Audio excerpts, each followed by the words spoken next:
اعتکاف ایمان کو سیکھنے کا، یقین سیکھنے کا ایک شارٹ کٹ راستہ ہے۔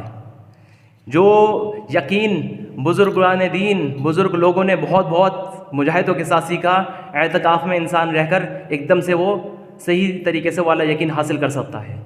جیسے میں نے آپ کو پہلے بھی مثال دی تھی اپنی پرانی کلپس میں، جیسے ایک شخص کے سر میں درد ہے، کسی نے اسے ڈسپرین کی گولی بتائی، اس نے وہ کھائی لیکن ٹھیک نہیں ہوا، تو اس سے یقین نہیں بیٹھے گا۔ سیراڈون کی گولی کسی نے بتائی، اس نے وہ کھائی، سر کا درد ٹھیک نہیں ہوا، تو اس پہ بھی یقین نہیں بنے گا۔ کسی نے ڈائکلوئن پلس کی گولی بتائی، اس نے وہ کھا لی اور اس کا سر کا درد ٹھیک ہو گیا، تو اس کا یقین اسی سے بن جائے گا۔ اسی طرح ایک شخص اگر اللہ سے اپنا یقین پیدا کرنا چاہتا ہے کہ اللہ سے ہونے کا یقین میرے دل میں پیدا ہو، تو اسے کیا کرنا ہوگا؟ اپنی ساری کی ساری حاجتیں اللہ سے حل کروانے کی مشق کرنی ہوگی، براہ راست، برائے اسباب نہیں، برائے محمد مصطفیٰ صلی اللہ علیہ وسلم والے اعمال۔ ان اعمال پر مشق کر کر جب یہ مشق کرتا رہے گا اور اللہ براہ راست اس کی حاجت وہ پوری کر دے گا، تو کیا ہوگا؟ اس کا یقین بیٹھ جائے گا کہ واقعی میں بنا سبب کے اللہ کرنے والا ہے، ورنہ یقین بیٹھنے والا نہیں ہے۔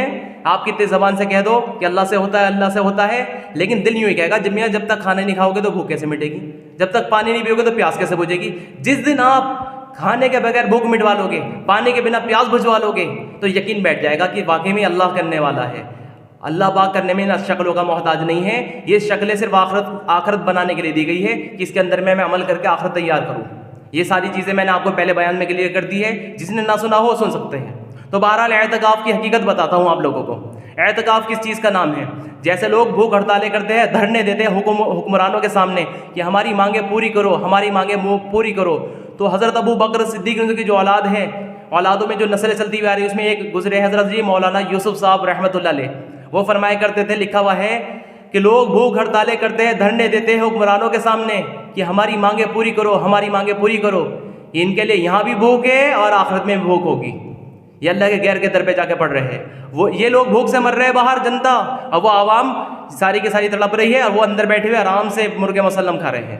یہ کیا ہوا؟ ان کے لیے یہاں بھی بھوک ہے، آخرت میں بھی بھوک ہوگی۔ اگر انہیں پتا ہوتا کہ کرنے والی ذات کس کی ہے، حاجت پوری کرنے والا کون ہے، تو یہ کیا کرتے؟ روزہ رکھ کر مسجد میں آگے معتکف ہو جاتے، یعنی اعتکاف کرتے اور اللہ سے اپنی حاجتیں مانگتے کہ اللہ دیکھ کرنے والی ذات تیری ہے اور تو نے حکم دیا ہے، اے یقین والو، اے ایمان والو، تم صبر اور نماز کے ذریعے سے مدد دو، تو میں آ گیا ہوں سب سے ہٹ کر سب کچھ چھوڑ کر تیرے در پر آ کر پڑ گیا ہوں، اب یہ میری حاجت ہے، تو میرا کام بنا۔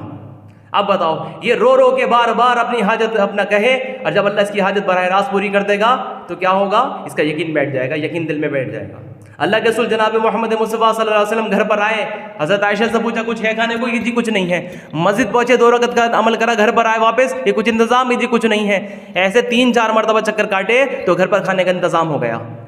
کتاب میں لکھا ہوا ہے اللہ کے رسول کو تو پہلی مرتبہ ہی ڈائریکٹ مل سکتا تھا، اور اللہ کے رسول نے ویسے بھی بتا دیا کہ مجھے میرا رب کھلا دیتا ہے، تم کھا لیا کرو۔ صحابہ سے کہی تھی یہ بات، جب صحابہ نے نبی کی اتباع میں فاقے کرنے شروع کر دیے تھے، تو اللہ کے رسول نے کیا فرمایا کہ تم کھا لیا کرو، مجھے میرا رب کھلا دیتا ہے۔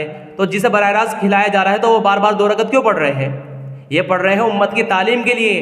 اللہ کے رسول نے فرمایا ہے، جس کا مفہوم یہ ہے کہ جس طرح تم مجھے نماز پڑھتے ہوئے دیکھو، اسی طرح نماز پڑھو۔ تو صحابہ نے بالکل اسی اتباع میں، جب بھی کوئی حاجت آتی تھی نماز کی بار بار مشق کرتے تھے، 2 رکعت پہ مسئلہ حل نہیں ہوا، پھر 2 رکعت دوبارہ، پھر نہیں ہوا، پھر 2 رکعت دوبارہ، جب تک پڑھتے تھے جب تک مسئلہ حل نہ ہو جائے۔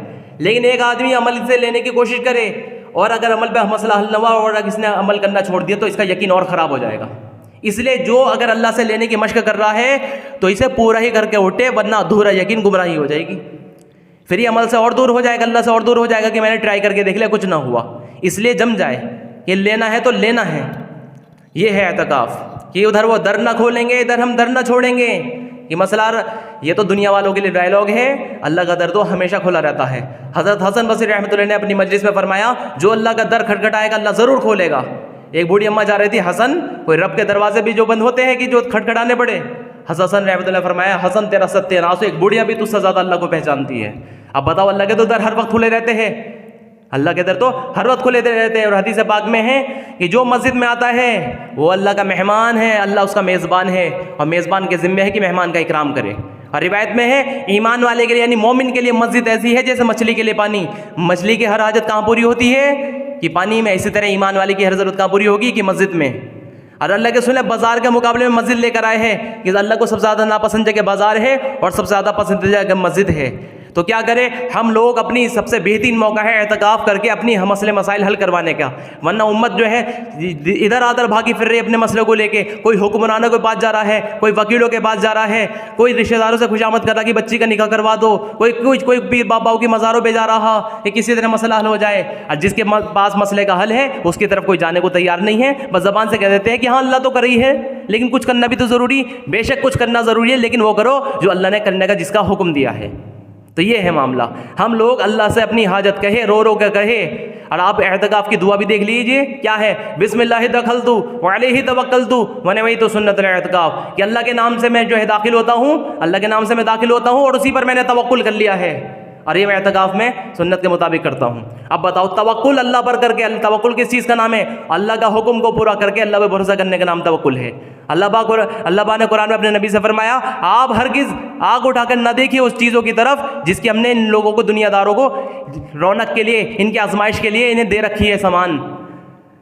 جو اللہ کے پاس ہے وہ بدرجہ بہتر ہے اور ہمیشہ باقی رہنے والا ہے. اس لیے آپ اپنے متعلقین کو نماز کا حکم کرتے رہیے, خود بھی اس کے پابند رہیے. ہم آپ سے روزی کموانا نہیں چاہتے, روزی آپ کو ہم دیں گے, بہترین انجام پرہیزگاری کا ہے. تو بتائیے روزی کی ذمہ داری اللہ لے لی ہے اور عبادت کی ذمہ داری ہمیں دے دی ہے. ہم نے الٹا کر لیا, روزی کی ذمہ داری اپنے آپ اوڑھ لی ہے اور عبادت کی ذمہ داری اللہ پہ چھوڑ دی ہے کہ اللہ جب توفیق دے گا جب کر لیں گے.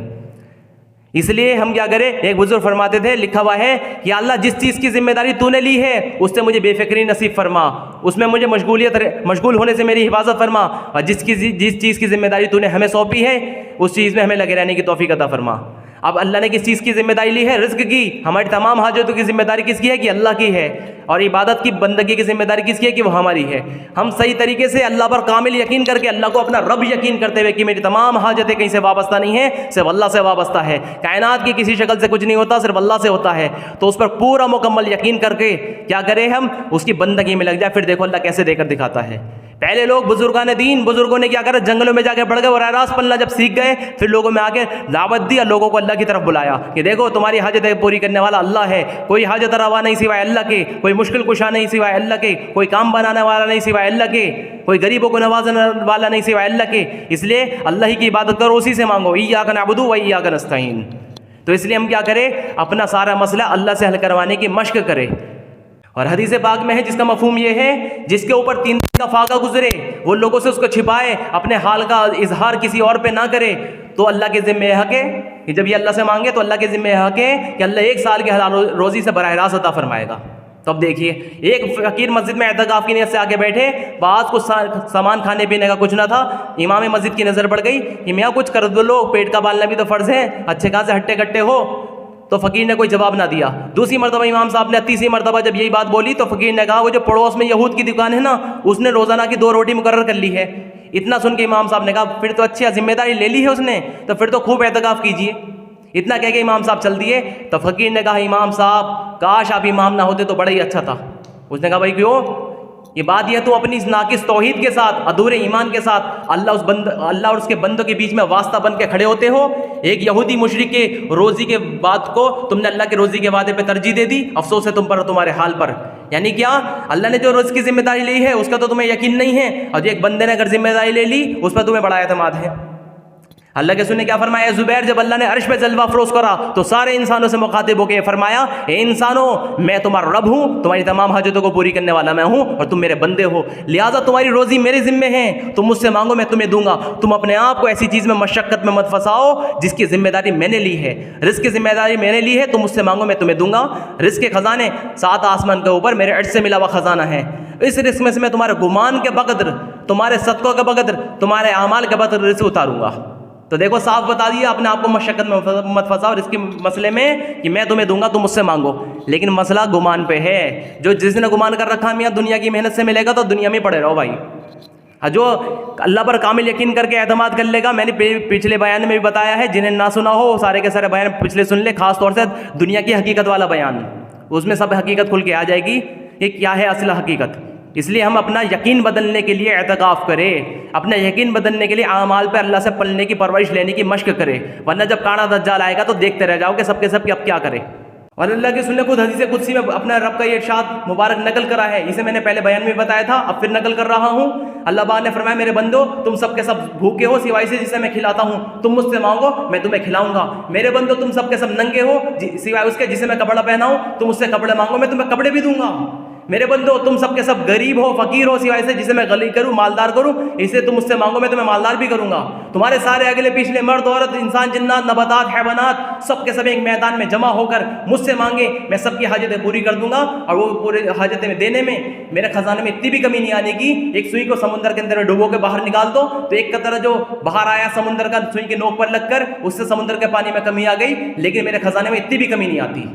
جیسے اس کے ذات لامحدود اس کے خزانے لامحدود۔ خزانے کس کے لیے بنائے ہیں؟ فرشتوں کو ان خزانے کی حاجت نہیں، جناتوں کو حاجت نہیں، ساری حاجت ہمیں ہے اور ہم مانگنے کو تیار نہیں ہیں۔ اس لیے اللہ سے مانگے، اللہ سے بالکل یقین کر کے کہ اللہ تو نے حکم دیا ہے۔ اب ذہن میں آئے گی اللہ کیسے دے دے گا؟ ارے جب موسیٰ علیہ السلام کی قوم بنی اسرائیل کو اللہ نے 40 سال تک آسمان سے کھانا بھیج کے کھلا دیا، جب ان اعمال کی مشق کری، انہوں نے یقین بنایا، نماز کو قائم کرا، اللہ سے اپنی حاجتیں وابستہ کر لی، تو آسمان سے 40 سال لگاتار آسمان سے بھیج کے کھانا کھلایا، اور ان کے بچے جو پیدا ہوتے تھے انہیں کپڑے بھی دیتے تھے اللہ براہ راست۔ کپڑے ایسے ہوتے تھے کہ بچہ بڑا ہوتا جاتا تھا کپڑے بھی بڑے ہوتے جاتے تھے، نہ پرانے ہوتے تھے نہ میلے ہوتے تھے نہ خراب ہوتے تھے۔ اسی طرح اللہ پاک جنت میں بھی براہ راست کپڑے عطا فرمائے گا، ہر چیز عطا فرمائے گا۔ تو جو قدرت والا اللہ آخرت میں ہے تو دنیا کو بھی الگ تھوڑی ہے، وہ طاقت اللہ کی آج بھی موجود ہے۔ اللہ سے جو چاہے وہ کروا لو۔